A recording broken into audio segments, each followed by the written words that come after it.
What's up mga kamundo? For today's vlog, araw nga pala to ng Sabado at kayari nga lang ng trabaho ko.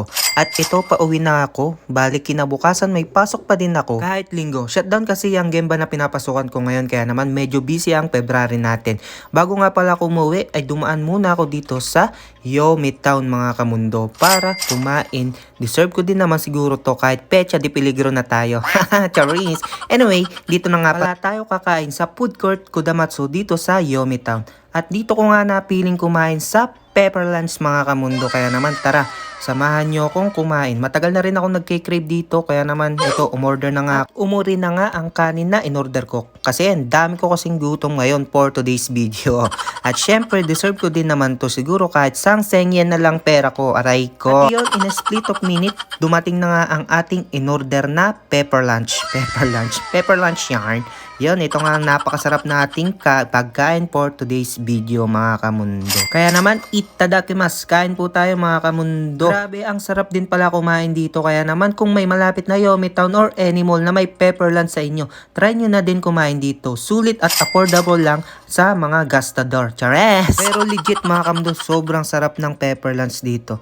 Hindi ko nga nakita kung anong pangalan yan. Basta kinuro ko na lang korek lang yung order ko dyan mga kamundo. Hindi ko na nabasa kung anong pangalan tong kinakain ko. Pero grabe, napakasarap mga kamundo. I-try nyo na to. Dalagang the best to. At syempre, deserve mo din kumain ng masarap, diba? Dahil napakahirap na trabaho natin dito sa Japan. Aminin nyo yan mga kamundo. O diba? At yun, pagkatapos yan mga kamundo, gochi sa Madeshita, yun, dumiretso na nga muna ako dito sa resell shop ng Costco para magtingin ng hanggako na tinapay. At may nakita na nga tayo, naka 30% off. Kaya naman, kumuha na ako dyan ng isa. At sumaksis tayo for today's video mga kamundo. Madari rin mga chocolate dito na pampasalubong at masasarap na tinapay. Kaya naman, kung malapit kayo dito, puntahan nyo na. Nakalas tayo ng 90 yen. That, presyo niya talaga ay 300 yen. Tapos nakalas tayo ng 90 yen. Binayaran natin 210 yen kasama ng tax. So, diba? May pambahon-bahon na tayo.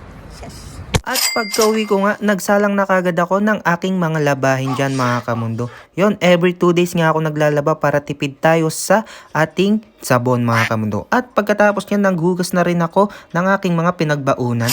At itong rice cooker na ating pinagsasaingan mga kamundo. At syempre, nagsaing na nga rin tayo dyan mga kamundo. Ganyan kahalaga ang oras dito sa Japan. Dapat multitasking ka kapag gusto mong magtrabaho dito para di ka mapag-iwanan at makapagpahinga ka rin ng maaga. Syempre, kailangan buo loob mo kapag sumabak ka sa abroad. Dito kasi kailangan mong maging dependent sa sarili mo at kung di naman dito ka na din magiging dependent. Kaya naman kung isa ka sa mga nakakapanood dito, kung malakas loob mo, tara dito sa Japan. Sama-sama natin pasukin ang mundo ng anime kasama si Kamundo. Chares, yun, ang dami ko nang pinagsasabi dyan at nakaluto na nga tayo ng adobong atay, pambaon natin kinabukasan mga kamundo. At syempre, naisampay na rin natin tong mga nilaban natin kanina mga kamundo. At ito nga rin ang maganda kapag may kapitbahay ka Pinoy, may bigla na lang kakatok at magbibigay ng spaghetti. Kung umabot ka nga pala sa video ko na to, huwag mo naman kalimutang mag-like, share, and follow sa ating mga video. Yun lang, maraming salamat sa inyong panonood. Hay! Tiyane! Shesh!